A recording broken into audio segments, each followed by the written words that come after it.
The Philadelphia Experiment, the ship that vanished.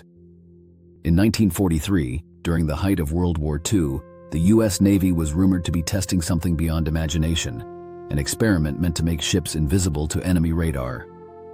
The vessel chosen was the USS Eldridge, a massive destroyer escort.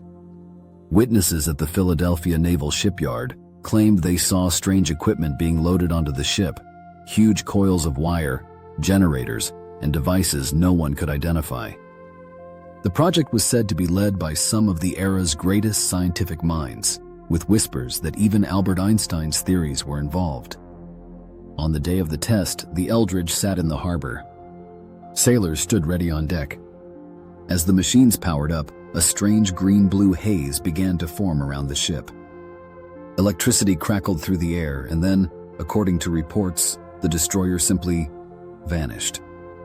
Some say it reappeared minutes later, not in Philadelphia, but hundreds of miles away in Norfolk, Virginia. Others claim it phased out of reality itself. The horror wasn't just what happened to the ship, but what happened to the crew. When the Eldridge reappeared, sailors were screaming, burned, or violently ill. Witnesses claimed some were fused into the ship's metal, arms and legs jutting out from the steel bulkheads, alive but trapped. Others simply vanished, never to be seen again.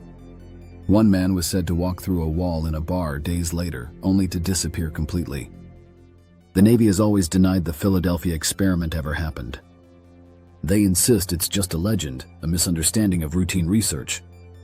But sailors from nearby ships, dock workers, and even civilians swore they saw the strange green fog, the ship fading in and out, and the chaos that followed.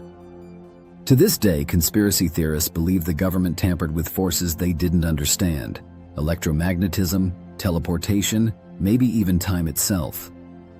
And if that's true, the question remains: where did the Eldridge really go? And how many men never came back?